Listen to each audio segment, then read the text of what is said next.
Ella didn't sleep that night. She sat on the edge of her porch swing, Rhetoric's blood still on her hands, her heart racing like it hadn't slowed since the first gunshot. The bodies were gone, cleaned up by his men with disturbing efficiency, and Rhett hadn't said a word since. He'd showered, bandaged himself, then sat on her couch like a ticking bomb. She finally spoke. "You killed 3 men tonight." He didn't look up. "I've killed more for less." Her breath caught. She wasn't sure if it was fear or fascination. "You said war. What kind of war are we talking about, exactly?" Rhett leaned forward, elbows on his knees, the shadows on his face flickering under her old lamp. The kind that doesn't end until one side is buried. He looked at her then. "You brought me back, Ella. But I wasn't supposed to walk away from that wreck. They set me up. My own club." Ella stared. "Wait, your own men tried to kill you? Half the table's been bought out by another crew. Greed does that. Cuts run deep, but cash runs deeper." He paused, then added, "I was president. Now I'm a loose end." "Then why are you still here?" she asked, louder than she meant. His eyes narrowed. "You want me gone?" Ella opened her mouth, then closed it. "I want to not be shot at on a Tuesday night. That's what I want." Rhett stood, slowly, walking toward her until there was barely any space left between them. She could feel the heat off his skin. Could smell the rain still lingering in his hair. "You saved me, Ella. That means I'll burn the world before I let it touch you." That sounds like exactly the kind of promise that gets people killed. "Then you better keep your door locked," he said, voice low. She didn't. The next morning, she woke up to the sound of a Harley rumbling outside. Not Rhett's, deeper, meaner, angry like it had unfinished business. She threw on jeans, grabbed her keys, and ran outside barefoot. A woman stood next to the bike. Tight black jeans. Leather vest. Long red hair like fire and a face too sharp to be anything but trouble. "Ella, right?" the woman said with a smirk. "Depends who's asking." "I'm Jade. Rhett's ex." Of course she was. The redhead flicked a cigarette onto the gravel and stepped forward. "Listen, Nurse Betty, whatever you and Rhett got going on, it's temporary. He likes things that feel like salvation when he's bleeding, but you're not built for his kind of hell." Ella raised a brow. "Funny. I don't remember asking for your opinion." Jade's smile faded. "You're not special. Don't mistake being in the blast radius for being in his heart." Ella leaned in, voice soft and steady. "If I was just a distraction, you wouldn't be here trying to scare me off." Jade's eyes narrowed, but she said nothing. Just turned, threw her leg over the bike, and peeled off without another word. Rhett watched it all from inside the house. Later that day, Ella had had enough. She slammed the screen door harder than necessary and marched into the living room, arms crossed, voice sharp. "So, ex-girlfriend's dropping threats at my door now?" Rhett didn't even flinch.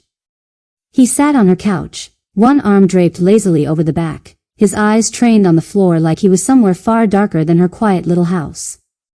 "She's not a threat," he said, voice low. "She's a ghost. Ghosts don't usually wear tight jeans, smoke menthols, and call me a nurse Barbie." He finally looked up, and there was something unreadable in his eyes. "I didn't ask to stay here, Ella." "But you did," she said, stepping closer. "You stayed. You keep staying." "I stayed because I don't want you to get hurt." She let out a bitter laugh. "You think leaving would stop that? You think walking out the door means the firestorm you brought just magically evaporates?" "Rhett, it's already here. I heard the gunfire. I saw the blood. I cleaned it off your skin." He stood slowly, every inch of him radiating tension. "You're not afraid of me." Ella's heart pounded, but she didn't back down. "I'm afraid of what you make me feel." He stared at her like he could see every thought in her head, every lie she told herself to feel safe. Silence thickened between them, hot, heavy, electric. Then, without a word, he crossed the space between them and kissed her. It wasn't gentle. It wasn't careful. It wasn't asking. It was claiming, like the way his name was stitched into his jacket, like the way thunder claims the sky before the storm. And just like that, Ella stopped thinking. Because in that moment, Rhett Maddox made her forget the world was burning. And she let him. That night, Ella couldn't sleep. Again. Not because of fear this time, but because of him. Because of the way Rhett had kissed her like a man who'd been starving and had just found his first taste of salvation. Like she was water after a war. She sat at the kitchen table, legs tucked under her, wrapped in an old sweatshirt, nursing a mug of coffee that had gone cold hours ago. The floor creaked. Rhett stepped in, shirtless, his hair damp from the shower. Tattoos slithered over his chest and down his arms, inked stories she hadn't heard yet. The kind that made you want to run your fingers over every line, even if they burned. He wore only low-hanging sweatpants, and he looked like sin in the soft kitchen light. Couldn't sleep either, he asked, voice low and rough. She shook her head, eyes on her mug. He walked over, slow and quiet, and plucked the coffee from her hand without asking. Took a sip. Winced. Cold. You know, she said, lips twitching, I had a very quiet life before you crashed into it. I know, he said simply. No blood. No guns. No exes on motorcycles. He leaned in, one hand on the table, his face just inches from hers. His eyes, dark and steady. And are you asking me to leave?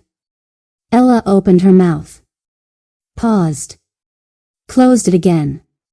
Because no. She wasn't. Not even close. He waited, searching her face. She didn't give him an answer. She didn't have to. Rhett smiled, just barely. Then he kissed the corner of her mouth like a secret. And walked away. Leaving her breathless, wide awake, and completely undone. But trouble was already circling again. It came in the form of a single bullet, ripping through Ella's living room window just after midnight. The sound shattered the quiet, sharp and violent, sending glass raining across the floor. No one was hit. But it was a message. Before she could scream, Rhett grabbed her, slammed her to the ground, and covered her body with his. His chest was heaving against her back, muscles locked tight. Seconds passed. Long silent. Deadly. Then Rhett's voice, low and lethal, they found me. Ella's pulse roared in her ears. What do we do? We disappear. She didn't ask what that meant. Didn't argue. Didn't have time to pack anything but her purse and a hoodie. By the time the first neighbor peeked out their blinds, they were already gone, her car cutting down the back roads like a ghost fleeing the scene of its own haunting. Her keys. Her home. Her life, left behind without a second thought. Rhett Maddox drove like he'd been born behind a wheel. One hand steady on the road, the other resting protectively on her thigh, warm and grounding. They didn't speak for miles. The silence wasn't awkward, it was loaded. Like a bomb they both knew was ticking. Ella stared out the window, watching the familiar world blur into trees and shadows. Her heart beat wild, not just from fear, but something else. Something more dangerous. She looked at him. At this outlaw who'd crashed into her life like a thunderstorm and refused to leave. Wherever they were going, it wasn't safe. But with Rhett? Nothing would ever be safe again. And somehow, that terrified her less than the thought of losing him. Because deep down, she already knew. She wasn't just running with the devil. She was falling for him. If you enjoyed this story, don't forget to like and subscribe.